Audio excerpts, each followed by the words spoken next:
శుక్లాం భద్రం విష్ణుం శశివర్ణం చతుర్భుజం ప్రసన్నవదనం ధ్యాయే సర్వవిఘ్నోపశాంతయే అగజానన పద్మార్గం గజానన మహర్నిశం అనేకదంతం భక్తానం ఏకదంతం ఉపాస్మహే గురుబ్రహ్మ గురువిష్ణు గురుదేవో మహేశ్వర గురు సాక్షాత్ పరబ్రహ్మ తస్మై శ్రీ గురువే నమః. హరి ఓం. ఈ వీడియోలో మనం నవంబర్ నెలలో కర్కాటక రాశి వారి యొక్క జాతక ఫలాలు ఎలా ఉన్నాయో చూద్దాం.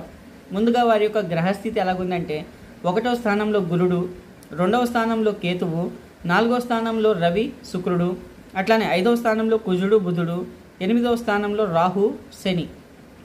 వీరికి గ్రహస్థితి ఇలా ఉండటం మూలాన ఈ నెలలో ఇంటి విషయాల్లో చిన్న చిన్న గొడవలు, అట్లానే వృత్తిపరంగా చూసుకున్నట్లయితే కనుక కొంచెం ఒత్తిడి బాగా ఉండే ఛాన్స్ ఉందండి.